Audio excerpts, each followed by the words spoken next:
Hello dear students, आज हम करने वाले हैं most common mistakes in English grammar and this is the 10th part in this series.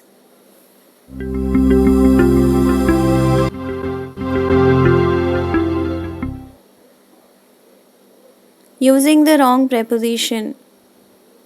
Number 1, suspect of, not for.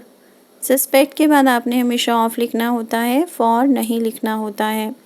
अभी मैं आपको 2 सेंटेंसेस दिखा रही हूँ। I suspect him for stealing the pen is wrong. I suspect him of stealing the pen is right. Suspect का meaning होता है किसी के ऊपर शक करना और steal का मीनिंग होता है चुरा लेना। Okay, I suspect him of stealing the pen का मीनिंग है कि मुझे शक है कि उसने पेन चुराया है। नेक्स्ट है take by, not from. Take के बाद बाय लगाना होता है हमने, नॉट फ्रॉम, फ्रॉम नहीं लगाना होता है। Robert took his brother from the hand is wrong. Robert took his brother by the hand is right. इसका मीनिंग है कि रॉबर्ट ने अपने ब्रदर का हाथ पकड़ लिया था। उसने अपने ब्रदर को हाथ से पकड़ लिया था। सो आई होप आपको ये अच्छे से क्लियर हो गया है कि हमने टेक के बाद बाय लगाना होता है, फ्रॉम नहीं लगाना होता है। अब हम देखते हैं नेक्स्ट क्या है। नेक्स्ट है tie to. Tie to, not on.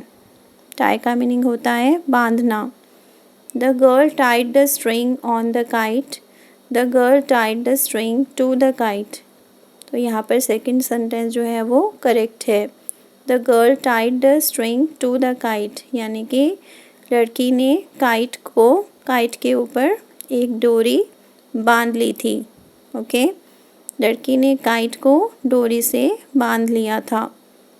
So I hope आपको अच्छी तरह से क्लियर हो गया है कि टाई के साथ आपने टू लगाना होता है, ऑन नहीं लगाना होता है। नेक्स्ट है टायर्ड ऑफ। टायर्ड के बाद आपने ऑफ लगाना होता है, फ्रॉम नहीं लगाना होता है, not from.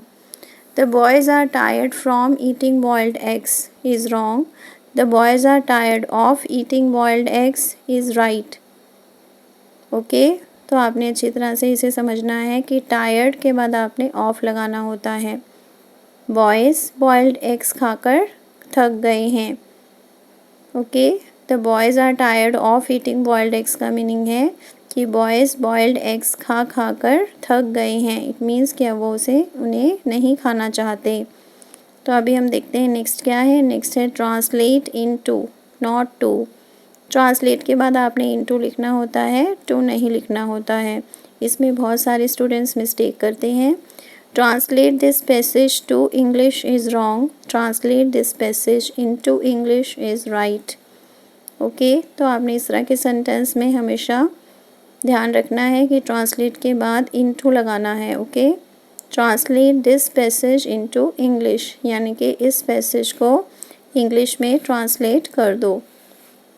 So I hope आपको अच्छी तरह से क्लियर हो गया है ये भी कि ट्रांसलेट के बाद आपने इनटू लगाना है। अब हम नेक्स्ट देखते हैं। नेक्स्ट है ट्रेम्बल विद।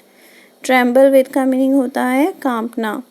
ट्रेम्बल का मीनिंग होता है कांपना। ट्रेम्बल के बाद आपने हमेशा विद लगाना होता है, फ्रॉम नहीं लगाना होता है। He was trembling from cold is wrong. He was trembling with cold is right. वह ठंड से कांप रहा था। ओके, तो ये जो सेकंड सेंटेंस है जहाँ पर लिखा हुआ है he was trembling with cold is the right sentence. Okay, so that's all for today. Thanks for watching. Keep learning. See you in the next video. Please subscribe to my channel if you haven't done it yet. And please give me your comments also. आपको video कैसा लगा मुझे comment करके बताना। Thank you.